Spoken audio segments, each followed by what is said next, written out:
మూడో ప్రపంచ యుద్ధం అంటూ జరిగితే ఎవరు గెలుస్తారు? వరల్డ్ వార్ 1 టైంలో యూరోప్ దేశాలు పాత స్టైల్లోనే యుద్ధం చేశాయి. ఎలా అంటే గుర్రాలపై దాడులు, భారీ సైనిక దండులను ప్రయోగించి. కానీ జర్మనీ టెక్నాలజీని వాడి MG08 మెషిన్ గన్స్తో యుద్ధం చేసింది. ఈ గన్స్ ఎంత పవర్ఫుల్ అంటే ఒక్క నిమిషంలో 500కు పైగా బుల్లెట్లను కాల్చగలదు. ఫలితంగా బ్యాటిల్ ఆఫ్ సోమ్మెలో మొదటి రోజులోనే 57,000 మంది బ్రిటిష్ సైనికులు చనిపోయారు. జర్మనీ అమెరికా మద్దతుతో భారీ ఆయుధాలని, మెషిన్ గన్స్ని ఇండస్ట్రియల్ తరహాలో ఉత్పత్తి చేసి వాటితో విధ్వంసాన్ని సృష్టించి యుద్ధాన్ని గెలిచింది. జర్మనీ యుద్ధాన్ని గెలవడానికి కారణం ఆయుధాలను ఉత్పత్తి చేయగల సామర్థ్యం మరియు దాని ఫ్యాక్టరీలు. వరల్డ్ వార్ 2లో జర్మనీ బ్లిట్జ్ క్రిగ్ స్ట్రాటజీతో యూరోప్పై దాడి చేసింది.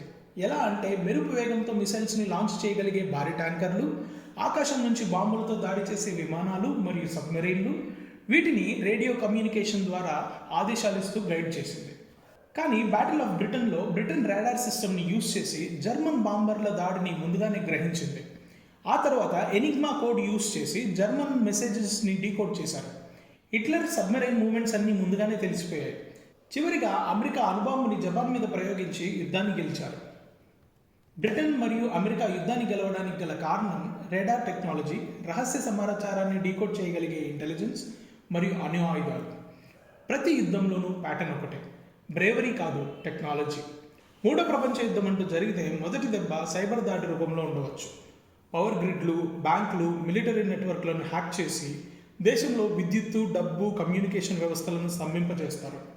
తర్వాత శాటిలైట్ని జామ్ చేయడం ద్వారా GPS సిగ్నల్ను బ్లాక్ చేసి మిసైల్స్, డ్రోన్లు, నావిగేషన్ సిస్టమ్ని దారి తప్పిస్తారు.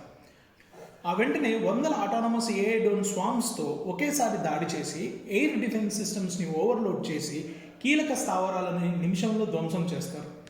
చివరికి శబ్ద వేగం కంటే 5 రెట్ల వేగంతో ప్రయాణించే హైపర్సానిక్ మిసైల్స్తో దాడి చేస్తే ప్రత్యర్థికి స్పందించే సమయం కూడా లేకుండా కమాండ్ సెంటర్లను పూర్తిగా నాశనం చేయొచ్చు.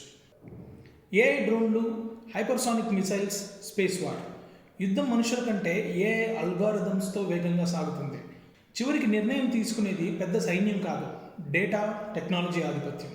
మరియు ఎవరు ముందుగా ప్రత్యర్థిని సిస్టమ్ నుంచి కట్ చేస్తారో వాళ్ళే గెలుస్తారు.